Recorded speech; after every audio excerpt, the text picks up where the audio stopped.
Okay, this is Rich Peterson. Today we're going to be talking about garlic and planting garlic, growing garlic, harvesting garlic, and then preparing it for market. And here you can see our straw bale garden that we planted out and getting ready to harvest later today. But why don't we cover some of the, the upfront basics before we get into the harvest part of it. So.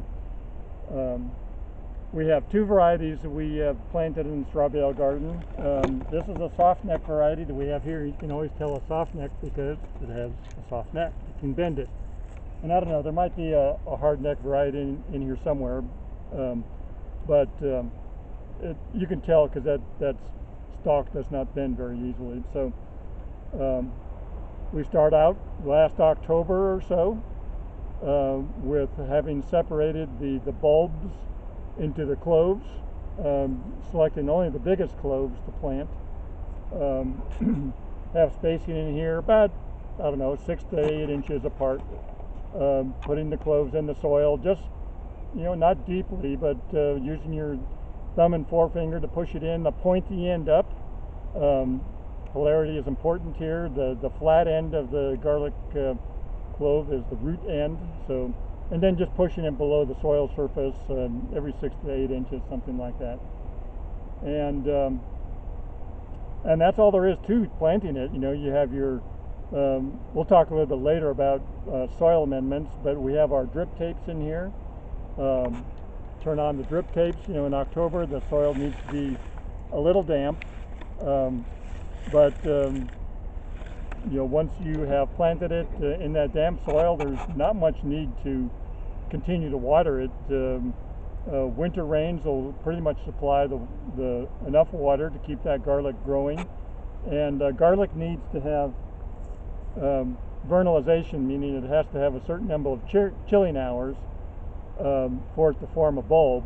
If you plant it late, like if you didn't plant your garlic until March, it'll grow, but it won't make a bulb. So putting it in October gives it a chance to overwinter. It'll start to grow and get those winter chilling hours, and then when the temperature is right in the springtime, it'll start to accelerate its growth and do its thing. So like I said, we planted in October, it overwintered, and here it is the last half of June, we'll say. Anywhere from mid-June to July 4th is the harvest time for garlic. And we start the process of harvesting by turning the water off. We turn the water off to these drip tapes so that the garlic can start to skin over and getting that papery covering on the bulbs, and that assists in the preservation and storage of that garlic clove. And it's about 10 days later now since we've turned off the water. The tops are dry, but still have a little bit of green to them, which is good because we're going to want to put these in, let them cure just a few more days, something like that. We'll show some photos of some garlic we have curing on the other side of the building. Don't want to cure it in the full sunlight though. Need to put it in the shade, away from the full sun, so that the air can get to it. Don't stack it up, multiple layers deep. You want to let air circulate around those cloves so that they further develop that papery skin, those that didn't get a chance to do that when you shut the water off. And then we're going to braid them so that you can store them easily. You don't have to braid them. You can put them in a cool dark room or just a dark room, and again with air circulation around them. But braiding them is an easier way to store them. You can hang them up and just cut off a bulb as you need it then, or if you're going to take it to market, there's always a little bit more excitement about garlic braids than just single cloves in a tray, that type of thing. So we're going to get started here, and it's not much to the process of harvesting. You just don't want to pull off, get too rowdy with these and pull off the stalk. And I have a trowel down here to loosen up the soil just a little bit. and this is pretty loose. This is a lot of peat perlite in here. I'm going to carefully loosen up the soil around this so that I don't damage the bulb, and then kind of use both hands and gently pull it. And so, you know, there's a nice, that's a medium to medium large clove for this variety. This is California Early Silver Skin. That's the variety. A soft neck garlic again.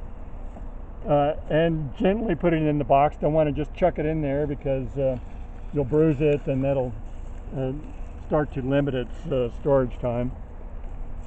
And what happens when you let it cure out on the north side of the building in the shade, these little roots that are kind of pliable right now will get kind of wiry, like little wires, and that's when we'll come in and just cut them off with a scissors or a pruners. But we don't want to cut them too short. Don't want to leave an access point for the air to get in and start to dry out that bulb. That one's a little bit on the small side, but still quite usable.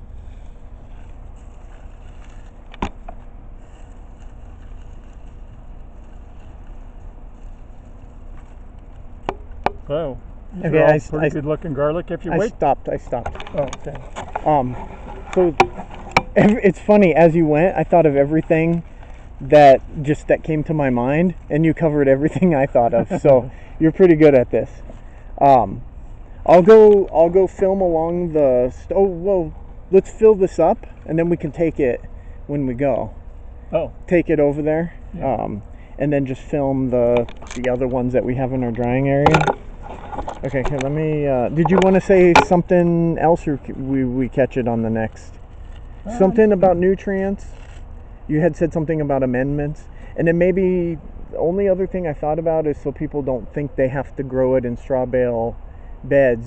At some point, at whatever point, you could say you've grown it in field setting, or you can grow it in raised planters, or. Mm-hmm. Okay, I'm gonna shut this off for a second.